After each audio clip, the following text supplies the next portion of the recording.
골목 식당이라고 하는 프로가 있습니다. 어쩌다 한 번씩 이렇게 보게 되는 경우가 있는데, 거기 보면 정말 싸고 맛있는 식당들이 곳곳에 있구나, 이런 것을 보게 됩니다. 그런데 가끔씩 저렇게 그 식당을 해도 될까 싶은 경우도 나옵니다. 참 답답한 경우들을 어떨 때 보게 되는데, 그 주인들을 가만히 보면 대체로 젊은 사람들이 그렇습니다. 남들 성공하는 것은 보았는데 그 성공이 어떤 과정을 거쳐서 나온 것인지에 대해서는 좀 인식이 부족한 듯한 그런 느낌이 드는 것입니다.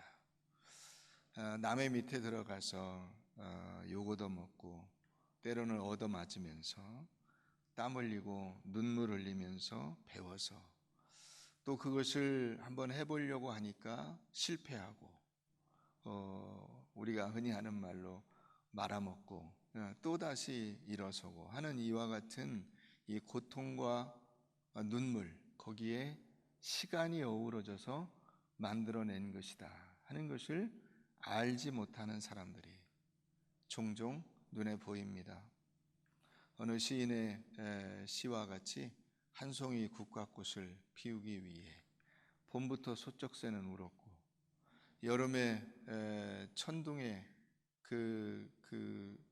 이 울음소리들이 쌓이고 쌓여서 이게 국화꽃으로 피어났다 하는 그런 시가 있듯이 한 사람의 인생에서 거두게 되는 그 열매들이 그게 단순히 그냥 어느 한 가지 요인으로 만들어진 것이 아니라 이런저런 것들이 그것이 대체로는 어려움과 고난과 아픔과 눈물의 시간들이거든요. 그것들이 쌓여서 만들어냈다는 것을 잘 모르는 듯한 느낌이 드는 것입니다. 그래서 그 식당의 레시피는 인터넷에서 혹은 유튜브에서 보고 베낀 것입니다. 힘든 거 하지 않고 귀찮은 일은 남 시키고 주방은 안 보이니까 좀 더러워도 되고 이런 값싼 자재를 사다가 적당히 포장해서 인터넷에 알려지면 유명한 식당이 되고 나는 요리를 할 줄 몰라도 카운터에 앉아서 돈만 받으면 되는 그런 일이 일어나겠어요? 근데 그렇게 생각하는 거예요. 그 골목 식당에 이렇게 그걸 주도해가는 백종원이라고 하는 사람이 주장하는 것이 그거잖아요. 맛있는데 싸고 깨끗한 식당에서 음식을 만들어 내는 이와 같은 그 식당들이 전국에 곳곳에 많아져야 되겠다. 그게 사실 식당의 기본이잖아요. 맛있고 싸고 깨끗한. 이것을 제대로 하지 못하는 것이죠. 고린도전서 8장을 우리가 한번 가보십시다. 고린도전서 8장.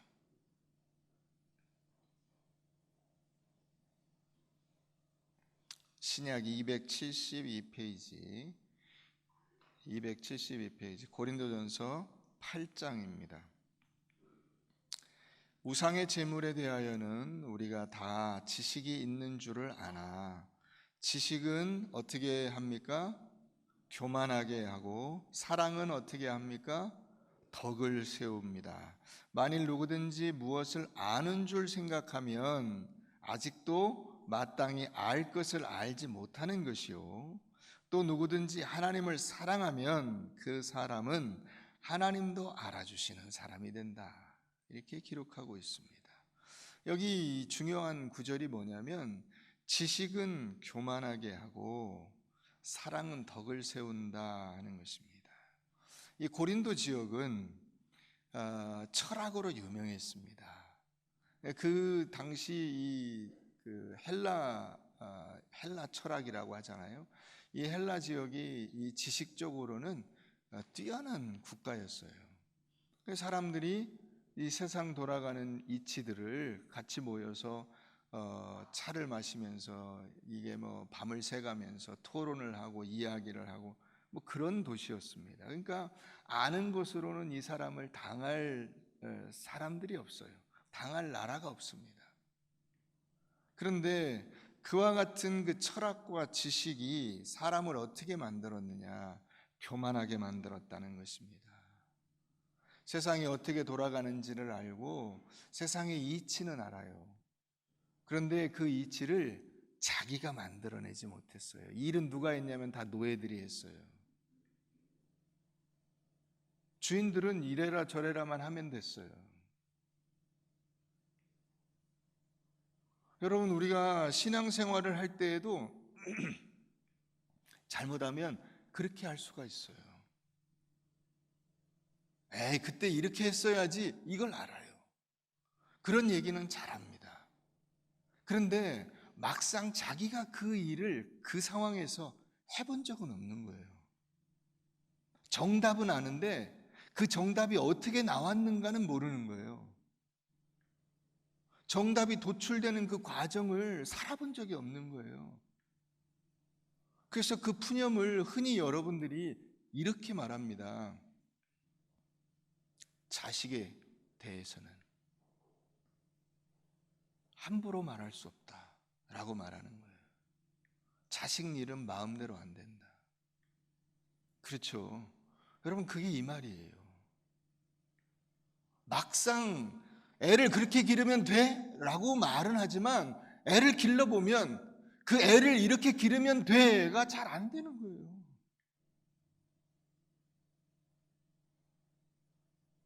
그래서 애를 기르기 위한 그 눈물과 땀과 수고와 아픔과 고통이 우리의 인생을 채우지 않습니까? 기독교의 가장 큰 실패, 반대로 뒤집어서 말하면 마귀의 가장 큰 성공이 뭐냐? 정답대로 살아본 적이 없는데 그 정답을 말함으로써 다른 사람을 심판하고 판단하게 되는 것입니다. 목사가 그러면 돼? 장로가 그러면 돼? 집사가 그러면 돼? 이건 하는데 목사다운 목사로 살고 장로다운 장로로 살고 집사다운 집사로 살고 그리스도인다운 그리스도인으로 살아가는 이 눈물과 땀과 한숨이 없어요.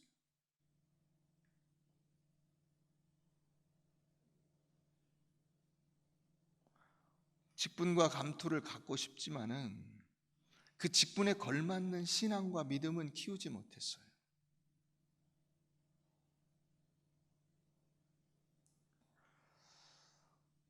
우리가 청문회를 가끔 보게 됩니다.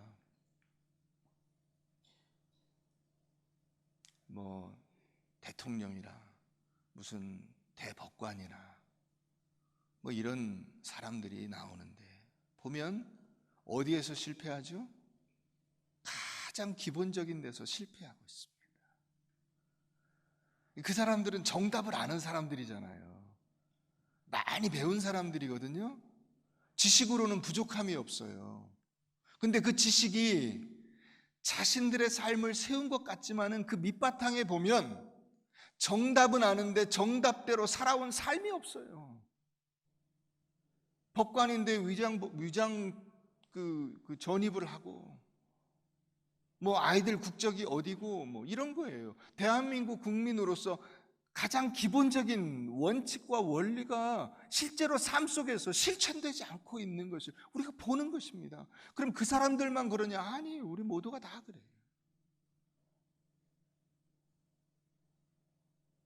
예수님께서 어느 여인을 잡아온 사람들에게 한 말대로 누구든지 자기가 돌을 던질 만한 자격이 있으면 던져라.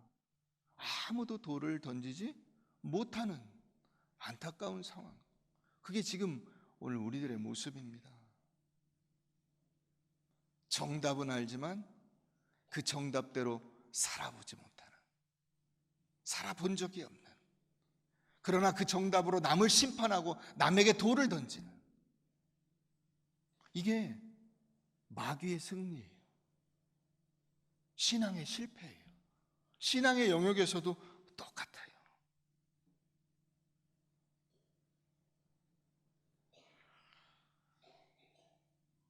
여기 보면 사랑이라고 하는 것이 나옵니다.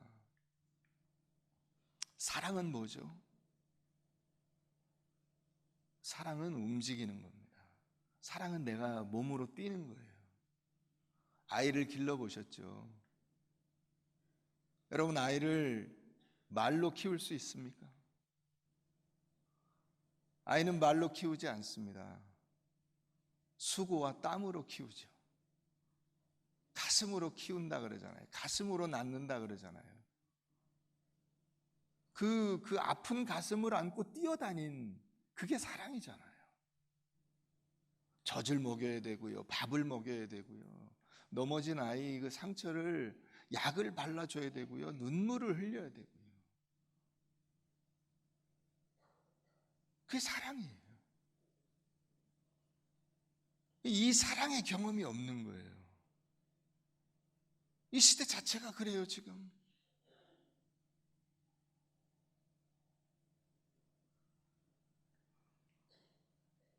다들 그 사랑의 경험을 피하고 삽니다. 지난 6월 4일 날 한 목회자 세미나에서 손봉호 교수라는 분이 발표를 했어요. 대형교회의 문제점에 대해서 이야기가 나왔습니다. 대형교회가 하나 쓰면 뭐 그 대형마트 같은 똑같은 논리예요. 그건 실제로 이 조사가 된 겁니다. 대형교회가 하나 서면 300개의 교회가 죽는데요, 작은 교회들이. 그런데 우리나라의 전 세계 50대 대형교회 중에 27개가 있어요. 한 나라에. 전 세계 50대 대형교회 중에 우리나라에만 27개가 있습니다. 이게 뭘 말해주는지 여러분 잘 생각해 보셔야 돼요. 그 교회만 그러냐? 아니에요. 절도 그래요. 부산에 35만 신도가 있는 삼광사라는 절이 있어요. 여기 강남에 가면 25만 명이 모이는 능인선원이라는 데가 있습니다.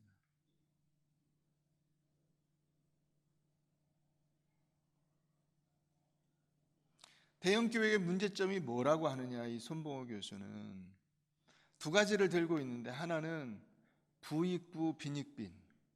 대형교회로는 사람들이 점점 더 몰리고 작은 교회에서는 점점 더 사람들이 없어집니다. 그러니까 시골 조그만 교구에서 나온 사람이 서울로 오면 서울의 큰 교회로 가요.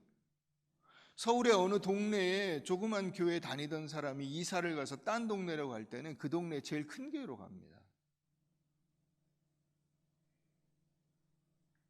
또 하나 진짜 문제라고 지적한 것이 있어요. 대형교회가 존재함으로써 생기는 진짜 문제.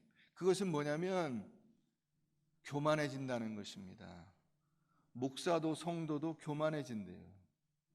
나는 어느 교회 다녀. 그래서 그 대형교회 이름을 대면서 내가 그 교회 다녀 할 때 그 사람의 마음속에는 뭐가 있냐면 내가 이 정도 신앙이야, 이런 교만함이 있다는 거예요. 대형교회에서 예를 들어서 선교사를 100명을 보내요. 한 해에 몇천 명, 몇만 명의 사람들을 도와줘요. 큰 대형 행사를 해요. 이런 것이 자기 신앙의 수준인 것으로 착각을 한다는 거예요. 그래서 손봉호 교수가 그렇게 표현을 했어요. 자기가 한 일이 없는데 교회의 크기가 자기 신앙의 수준이고 자기 실천인 양 착각하는 것은 코믹한 일이다, 이렇게 표현했습니다.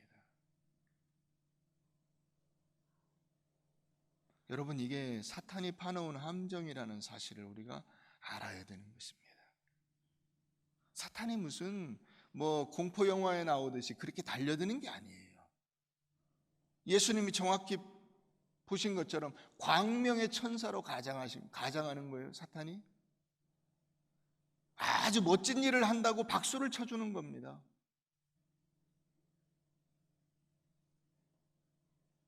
오늘날 대형교회뿐만 아니라 교회에 숨어있는 사람들이 너무 많습니다. 누가 왔다 갔는지 모르고 내가 왔다 갔다 한다는 사실조차도 밝히는 것을 꺼려해요. 어떤 집사님이 저한테 그러시더라고요. 목사님, 다음 주에 제가 아는 누가 올 건데 절대로 아는 척하지 마세요.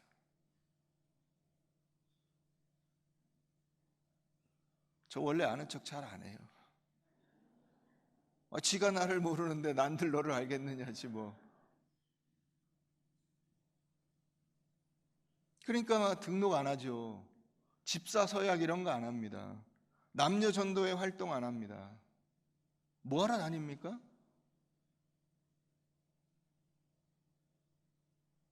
자기 만족을 위해서 다니는 거죠.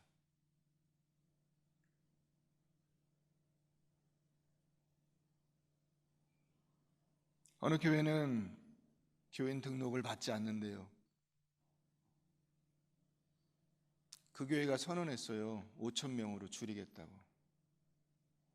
글쎄요, 어떻게 될는지 두고 봐야 되겠습니다만은 5,000명은 작은 교회인가요? 목사님들이 다 그 얘기를 들을 때 웃었습니다. 5,000명은 작은 교회야?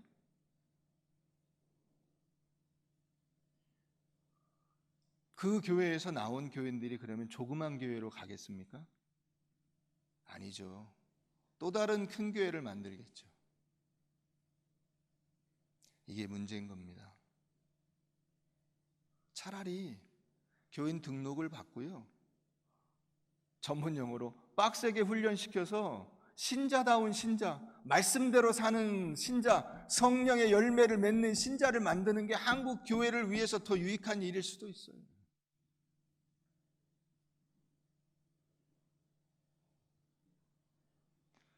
신앙의 크기는 사랑의 크기로 재야 되고 헌신의 크기로 재야 되고, 그가 공동체 안에서 한 몸을 이루어 땀 흘리면서 눈물을 흘리면서 그곳에서 사랑과 그 헌신을 이루어내는 그 밀도, 그것을 가지고 판단해야지. 여러분, 헌금을 많이 내는 것은 제일 쉬워요. 사실 봉사를 하는 건 제일 쉽습니다. 심지어는 전도조차도 봉사가 아니에요. 그걸 통해서 내가 어떤 사람이 되느냐 하는 것이 훨씬 더 중요한 문제예요. 그런데 이 생각을 하지 않는다는 것이죠. 이게 바로 마귀가 파놓은 함정입니다. 그 함정에 빠지는 거예요. 여러분, 우리가 깨어 기도하라는 말씀을 듣는데, 여러분들에게 만약 소원을 3가지 이야기해보라 하나님께서 물으시면 무슨 기도를 하실 것 같습니까? 일단은 돈벼락을 맞아야죠, 그죠? 네. 그 다음에 마징가제트가 돼야 돼요. 무쇠팔, 무쇠다리, 로켓 주먹 튼튼해야 됩니다. 하나님 건강을 주십시오. 3번째는 돈 있고 건강 있는데 감투 하나는 써야죠. 그렇지 않아요? 사람들한테 박수 좀 받고.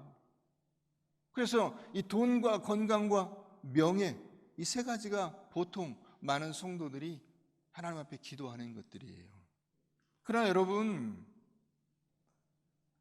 여러분들이 진정으로 하나님 앞에 기도할 때 영적인 신령한 복을 위해서 기도해 보신 적이 있으세요?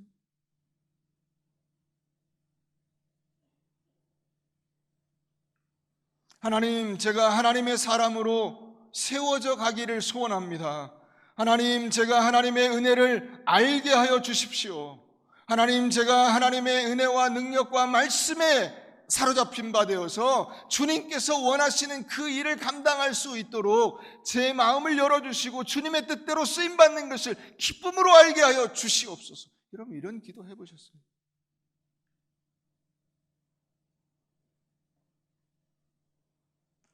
주님을 닮는, 그래서 주님을 닮아 자기를 부인하고 십자가를 지는 그런 사람이 되었으면 좋겠습니다. 이런 기도를 해보셨느냐는 거예요. 교회 와서 신앙생활하는 것이 돈 놓고 돈 먹기가 됐어요. 하나님, 제가 많이 바칠 테니까 더 많은 복을 주셔서 다음번에는 더 많은 11조를 하게 해주시고, 주여, 하나님께서 제게 복을 주시면 제가 해외에다가 교회도 짓고 뭣도 하고. 그럼 하나님은 돈이 없어서 아무 일도 못하는 사람이 되어버려요.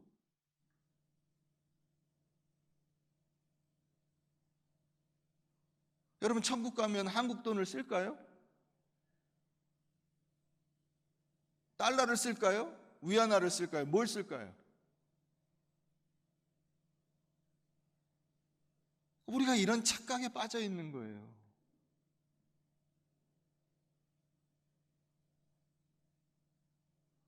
마귀가 파놓은 함정이 있어요. 첫 번째 함정은 뭐냐? 신앙의 원리가 세상에서 통하지 않는다고 하는 것입니다. 신앙의 원리가 세상에서 통하지 않는다라고 생각을 하는 거예요.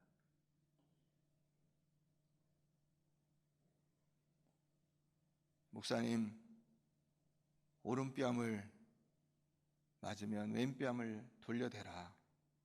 그래서 제가 오른뺨을 맞고 왼뺨을 돌려댔더니 나를 병신인 줄 압니다. 제가 견딜 수가 없습니다.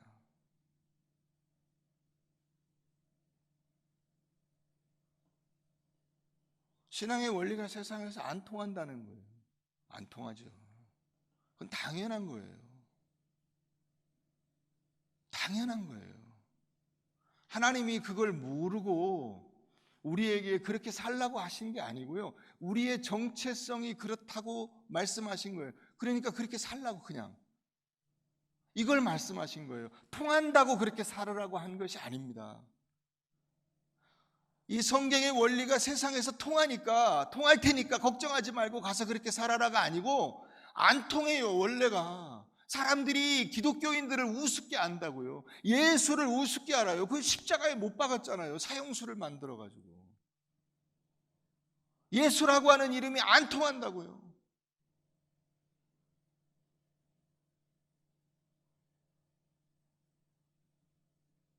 그래서 이제 어떻게 하냐면, 이제 오른뺨을 맞으면 아예 그 상대방 목을 뽑아버려야 됩니다. 가만 놔두면 안 됩니다. 눈가를 뽑아버려야 됩니다. 이렇게 달려드는 거예요. 지고 살아라 그러면, 목사님 진짜 세상을 너무 모르십니다. 여러분, 그렇게 말하는 그 속마음이 뭐냐면, 내가 그래서 이제 세상 원리대로 살겠다는 거잖아요.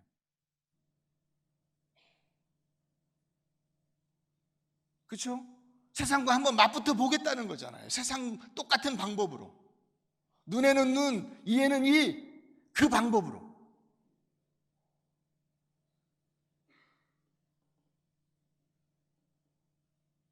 이제 하나님의 자녀로 살지 않기로 했다는 것 아닙니까?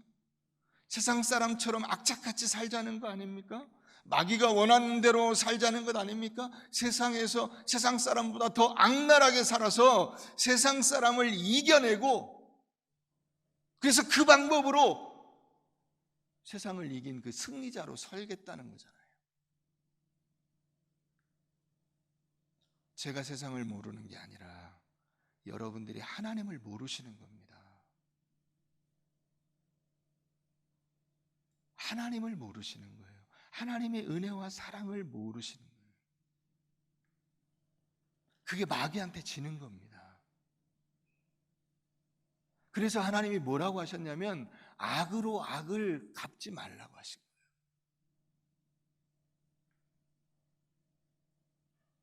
믿는 사람, 하나님을 믿는 사람의 삶의 원리가 뭐냐면, 그 악은 하나님이 갚아주실 테니까 너는 선으로 대하고 사랑으로 대하고 은혜로 대해라. 네가 받은 그 사랑으로 그 사람에게 대줘라. 나머지는 내가 알아서 할게. 그 얘기를 한 건데 우리는 뭐라고 하시냐면 하나님 가만히 계세요. 제가 저런 놈들한테는 본때를 보여줘야 됩니다. 가만 놔두면 안 됩니다. 지들이 잘하는 줄 압니다. 그래서 하나님이 어떻게 하세요? 마지막에 이 세상을 다 멸망시키시잖아요. 끝내버리신다고요. 그러니까 세상에 소망을 두지 말고 우리는 뭘 해야 돼요? 하나님의 자녀로서 살아가는 연습을 해야 돼요. 그 목적을 위해서 우리를 부르신 건데 이걸 자꾸 세상의 논리로 가버리니까 지는 거예요. 마귀가 의도한 게 바로 그거예요. 바로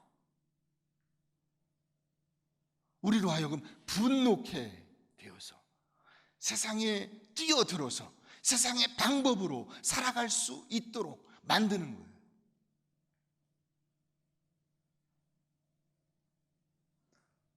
두 번째 마귀의 함정이 뭐냐면 바로 이 세상의 성공을 신앙의 성장과 혼동하게 만드는 것입니다. 여러분들이 지금 어디에 계신지 아시겠어요? 우리가 하나님의 사람으로 세상을 사는 것이 아니라 세상을 놓으면 금방 죽는 것처럼 그런 절박한 마음으로 살아가고 있지 않은가 하는 것입니다. 어떤 사람이 산에 올라갔다가 발을 잘못 디뎌서 절벽에서 떨어지게 됐어요. 떨어지는데 손을 휘젓다가 나뭇가지를 하나 잡았습니다. 구사일생으로. 그런데 이 나뭇가지가 절벽 가운데 있는 나뭇가지예요. 올라갈 수도 없고 내려갈 수도 없어요. 어떡합니까? 그래서 큰 소리로 외쳤습니다. 거기 누구 없습니까? 저를 좀 도와주십시오. 아무 대답이 없어요. 그래서 하나님께 외칩니다. 하나님, 저 좀 살려주십시오. 근데 하늘에서 소리가 들리는 거예요. 그 나뭇가지를 잡은 손을 놔라. 놔라 그런 거예요. 하나님 이거 놓으면 죽습니다. 그랬더니 걱정하지 말고 나를 믿고 놔라 그런 거예요. 그때 이 사람이 뭐라고 했다고요? 거기 하나님 말고 딴 사람 없습니까?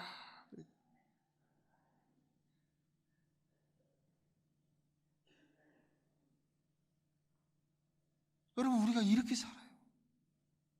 세상을 놓으면 죽을 줄 알고 산다니까요.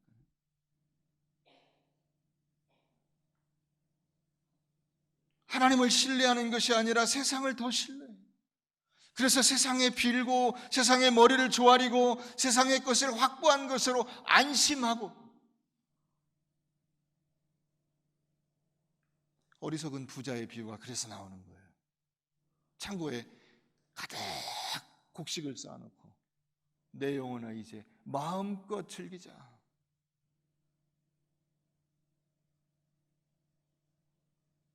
여러분 온통 세상의 일로 우리의 모든 신경과 지혜와 열심과 시간을 다 거기에 쏟아붓도록 만드는 이것이 사탄의 함정이에요. 세 번째 함정이 있어요. 그게 뭐냐면 신앙을 개인적인 차원으로만 보게 하는 것입니다. 나만 예수 잘 믿으면 된다 이렇게 가는 거예요. 자꾸. 여러분 하나님께서 믿음의 백성들을 교회 공동체로 부르셨다는 사실을 잊으시면 안 됩니다.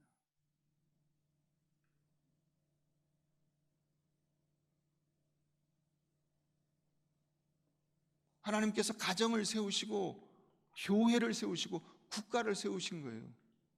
근데 이 먼저 꼽은 것이 훨씬 더 중요한 것들입니다. 교회와 가정입니다.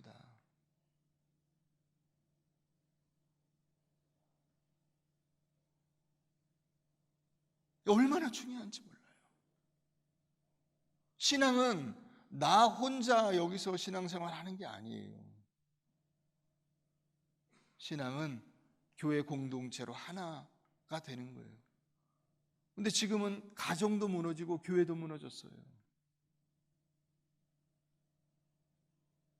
여러분 그래서 부부끼리 시간을 많이 가지셔야 돼요. 같이 대화를 많이 하세요. 어떤 분이 그러시더라고. 목사님, 저희 집사람하고 대화를 하면 대화가 안 됩니다. 말귀를 못 알아듣습니다. 무슨 말인지. 말귀를 못 알아듣는데 알아듣게 좀 하세요. 그랬어요, 제가. 알아듣는 얘기를 하셔야지, 알아듣는 얘기를. 여러분, 애들하고 앉아가지고 조그만 꼬마 손자들 앉혀놓고 여러분 무슨 얘기 하세요? 국제정세를 논하세요? 뭔 얘기 하세요? 와이프하고 알아듣는 얘기를 하세요. 홈쇼핑을 보고 있으면 홈쇼핑 얘기를 좀 하시고, 어디가 싸더라 이런 얘기도 하시고. 그러니까 어떻게 됩니까? 부부가 깨지죠. 가정이 깨지죠. 깨진 가정에서 나온 성도들이 교회 안에 모이면 교회가 또 온전하겠어요? 거기 또 다 깨져요. 다 깨져. 그래서 한 사람 한 사람으로만 존재를 하는 거예요, 이게. 신앙생활이 그냥 각자 전문 용어로 독고다이로 가는 거예요, 전부 다. 그러니까 여러분, 대형교회라고 하는 것이 의미가 없다는 게 왜 그러냐면, 수천 명, 수만 명이 모여 있어도 다 그냥 한 개인이에요. 그 밀집된 힘으로 하나님이 원하시는 일을 하지 않는다고요. 선교사를 보내고 무슨 사업을 하고 용병을 데려다가 뭐 어떤 일을 하고 막 이런 그런 행사는 하는데, 진짜로 믿음의 백성으로 하나 되어서 하나님의 그 영적인 능력과 은혜와 사랑을 나누면서 마귀와 싸워 나가는 이런 이 영적인 전쟁을 하지 못하고 다 모래알 같이 흩어져 있어요.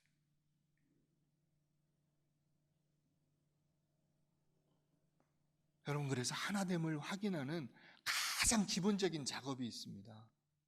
그게 뭔지 아세요? 인사를 하는 겁니다. 인사. 옆에 있는 분들과 한번 인사해 보겠습니다. 안녕하세요. 반갑습니다.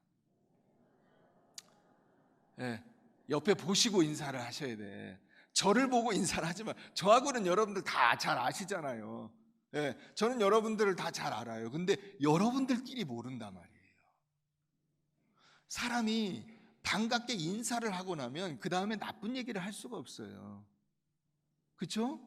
아니, 웃으면서 안녕하세요 했는데 이 나쁜 놈아 이럴 수는 없잖아.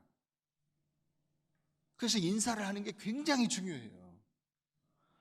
우리 교회 안에 들어오시면 그냥 모르는 사람이건 아는 사람이건 상관없이 안녕하세요, 반갑습니다를 인사를 하세요. 그게 하나님의 백성됨이잖아요. 한 번 더 인사해 보겠습니다. 안녕하세요, 축복합니다. 한번 인사하겠습니다. 축복합니다. 네, 반갑습니다. 그래서 여러분, 이게 기도하고 난 다음에 기도 인도 하시고 나면 우리가 같이 교제 찬송을 부르잖아요. 너는 시냇가에 심은 나무라. 그때 여기 앞에 보고 얘기하시면 안 돼요. 옆에를 보고 하세요. 옆에. 자기 옆에 있는 사람을 보고. 아시겠죠? 네. 근데 제가 이렇게 말씀을 드려도 다음 주 되면 아마 다 또 저 앞에 보고, 저한테는 그 얘기 안 하셔도 돼요. 저는 시냇가에 심은 나무예요. 그러니까 걱정하지 말고 옆에 있는 다른 나무들을 좀 축복을 하시라고. 네, 그 옆에 지금 사막에 심겨진 나무, 저 산에 심겨진 나무들을 축복하시라고. 저는 시냇가에 심겨진 나무니까 걱정하지 마세요. 교회 공동체됨이, 하나됨이 무너지는 거예요.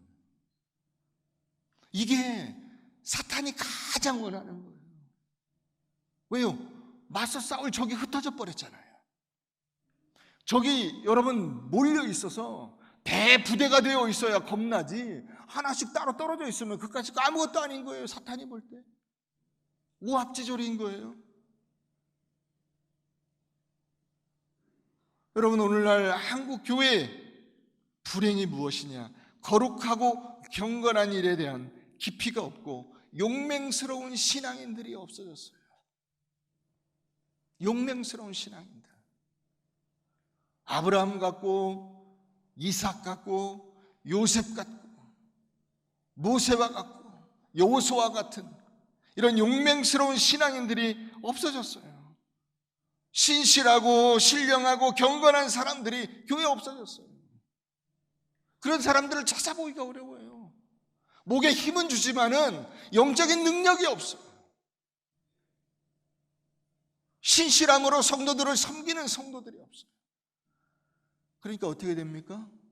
보고 배울 사람이 없는 거예요. 하는 게 다 뭐만 있냐면 직분밖에 없어요.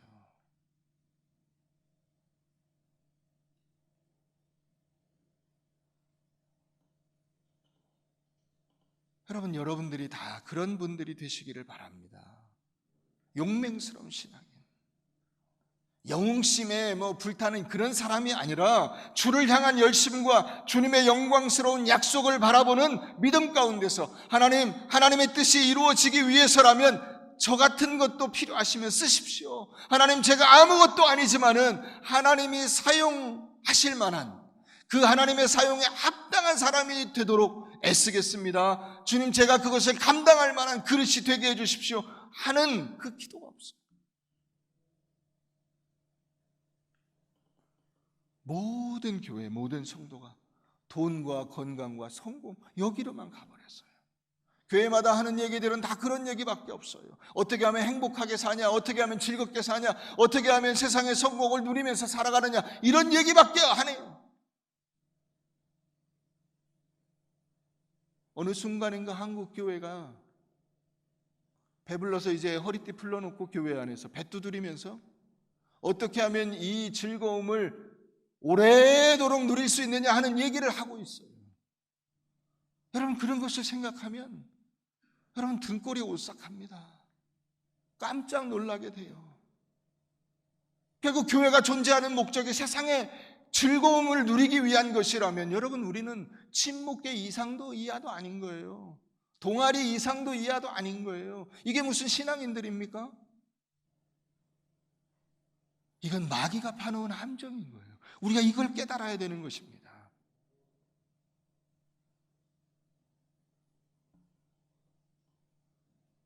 우리를 복 주시는 하나님, 그 하나님의 복은 거룩함과 영적인 사람으로 하나님이 나를 선택해 주셨다는 것이며, 그래서 그와 같은 사람으로 내가 완성된다는 것입니다. 이게 복이에요. 아브라함에게 주신 복이 바로 이런 거예요. 내가 너를 믿음의 조상으로 선택했다. 너는 나를 따라오기만 해라. 내가 너를 그 믿음의 조상으로 만들어 주마. 아브라함이 지가 결단해서 믿음의 조상이 된 겁니까? 아니죠. 하나님이 택해 주셨어요. 하나님이 이끌어 주셨어요. 하나님이 백세의 아들을 주셨어요. 그 아들이 놀라운 씨앗을 이어내서 예수 그리스도로 이어지는 것입니다. 이 복을 우리들에게도 주기를 원하신다고요. 그게 하나님께서 우리에게 약속하신 것입니다.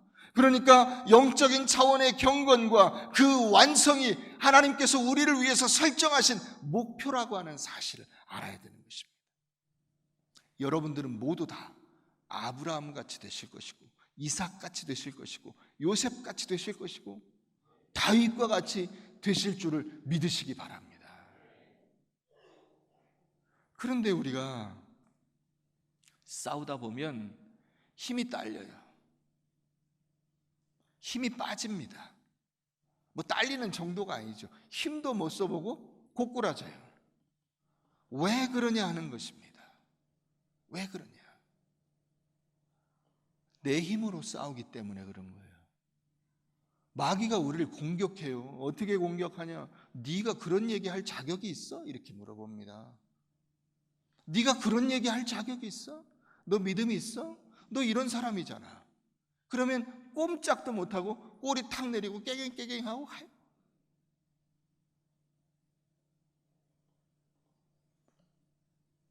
어떤 집사님이 있어요.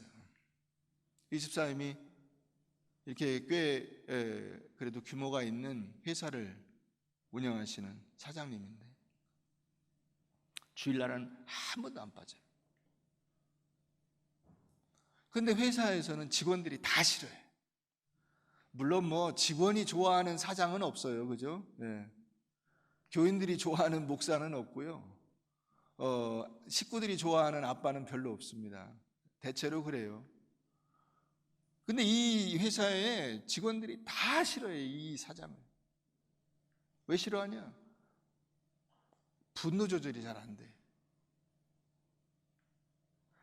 술을 좋아하는데 회식 자리에 가면 술을 엄청 먹고 먹여요. 또 술 먹고 취하면 아시죠? 되는 거. 이게 사람이 변하잖아요. 예, 똑같은 동물이긴 한데, 예, 포유류긴 한데 있잖아요. 꼬리가 달리고 막 이렇게 흔드는 그 동물 아시죠? 그걸 바뀌어요.